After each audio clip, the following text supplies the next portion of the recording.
Well, there we have it, guys. Tottenham have absolutely destroyed Man City, which we need to get into, of course. They are now first place in the Premier League. 2 games, 2 wins. Chelsea just behind, which obviously they played Friday Night Football. We'll get into.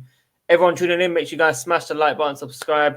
And today's video will be on the 2 results so far and the preview of United. Can United get their first win of the season as well? So, Tottenham, 2-0. Is it City being bad or is it Tottenham being good? That's the question. We know Tottenham absolutely kind of do well or destroy City every single season. So people are saying, oh, it's just one of those games for City, but City look off the roads. Okay, they didn't look like they're playing as a team. The goalkeeper issue, Donnarumma, is he going to be coming in? We shall find out very, very soon because that goalkeeper, the reaction from Phil Foden, I'm shocked. This guy was laughing after that 2-0 lead. He was laughing. I actually hope this is fake and this is a different time, but it looks like this was exactly at the time that Man City conceded their goal. So Phil Foden, congratulations to you, bro. You're making things worse at the club. And I'm looking at this from a neutral perspective. Obviously, I'm a Chelsea fan, but any Man City fans out there looking at this, you've had major success with Pep. You won 4 or 5 leagues in a row. You've had a poor average season last season. And here we are, starting well in the first game week, and then today losing at home against Spurs. So the question is, are City bad or Tottenham that good? And I think it's more City being bad at the moment. I don't think Tottenham are going to be that great. They've started really well. Full credit to them. Obviously, I had a bit of faith for City to come back into the game because we know what's going on here. Why are they showing me old fixtures here, bro? You know how they went 2-0 up against PSG and then they suddenly bottled it in the Super Cup final somehow and they lost on penalties. I thought maybe if City got that one goal, they could have put the pressure on and made something happen, at least a draw. But Tottenham have held on. Congratulations to them. Brennan Johnson had a good game. There was times where he could have made it 3-4-0. Spurs could have had a penalty. Spurs could have had Man City have a player sent off. So there's nothing bad on Spurs side. Clean sheet. Richarlison with an assist today. Last week, 2 goals. Spurs are doing really well without Eze. Basically, Eze would have been a gem for them personally. I watched this guy in person against Chelsea, and he was great. Reece James had him in his pocket, of course, but there was times where he done really well against Chelsea. And obviously, the free kick that didn't go in. So, what is next for Pep Guardiola? I actually thought their first game result, I think it was 4-0. This is it. City are back, not to their best, but they should be winning their games. And they've got a very difficult start to the season. They got Brighton away next, from what I believe as well. And it ain't looking good for City, I'll be real. And I just want to say, it is still early in the season. No one's perfect at the moment. Chelsea struggled against Palace, destroyed West Ham. But I think it's more of West Ham being really bad than Chelsea doing really well. Obviously, I want to see 5-0. I don't want to see 5-1.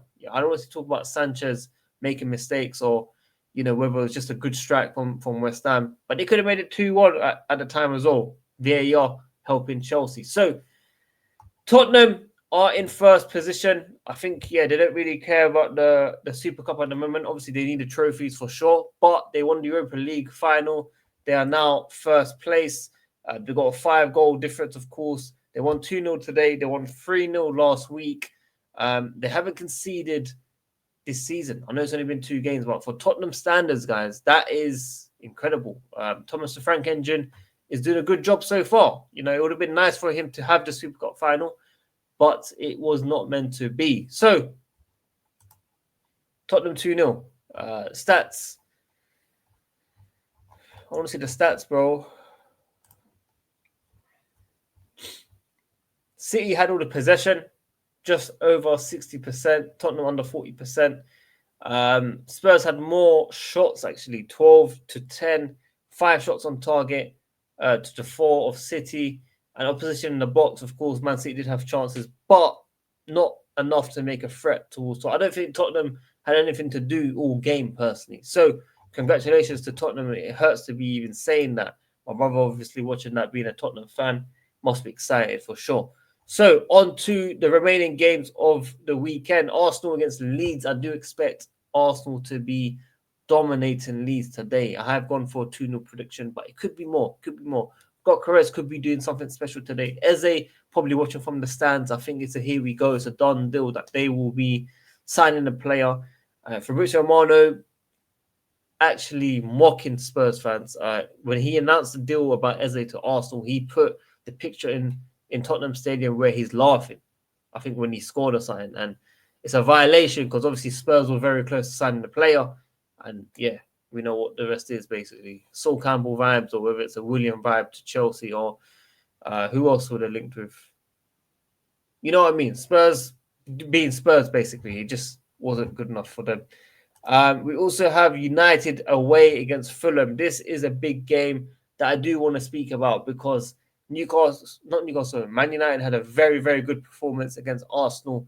Unfortunately, could not get the win. It was promising, but a real test would be away from home. Can they do the same again, but get the win in instead? And obviously on Monday, Newcastle against Liverpool. Isak, a Newcastle player dying to play for Liverpool, will be watching whether it's in the stands or whether it's at home.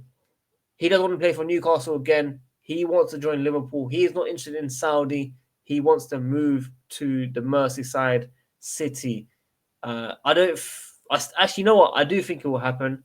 I think it's in Newcastle's best interest to let him go for big money because it will affect the long-term signings of Newcastle. Newcastle players will be looking at that thinking, whoa, look how they're treating this player, or whoa, like the player can't leave and all this stuff. It's in Newcastle's best interest to let him go. And I think the morale of the team will improve over time because this is playing a massive part. You know, they've got no recognised striker. The game against Aston Villa was absolutely boring. And 0-0, it wasn't good enough. And Liverpool, obviously, just about getting the 4-2 win. It should have been 2-2. Semeno obviously doing a great job after being allegedly racially abused from the wheelchair fan. His name was exposed. I don't know what's been happening so far. I think they're still investigating it. So obviously, allegedly, that's what's being said right now. It does look like he did say a few things. So should have been a draw. Bournemouth win maybe, but obviously Salah getting a goal, Chiesa getting a goal. Liverpool will be in good spirits after seeing City lose. We'll see the Arsenal result very, very shortly. What happens, of course. But yeah, that is everything from me. I kind of want to keep it less about Chelsea because obviously with the Chelsea channel, obviously. So yeah, today's video will be on Spurs, City. Spoke about United doing really, really well against Arsenal, and Isak,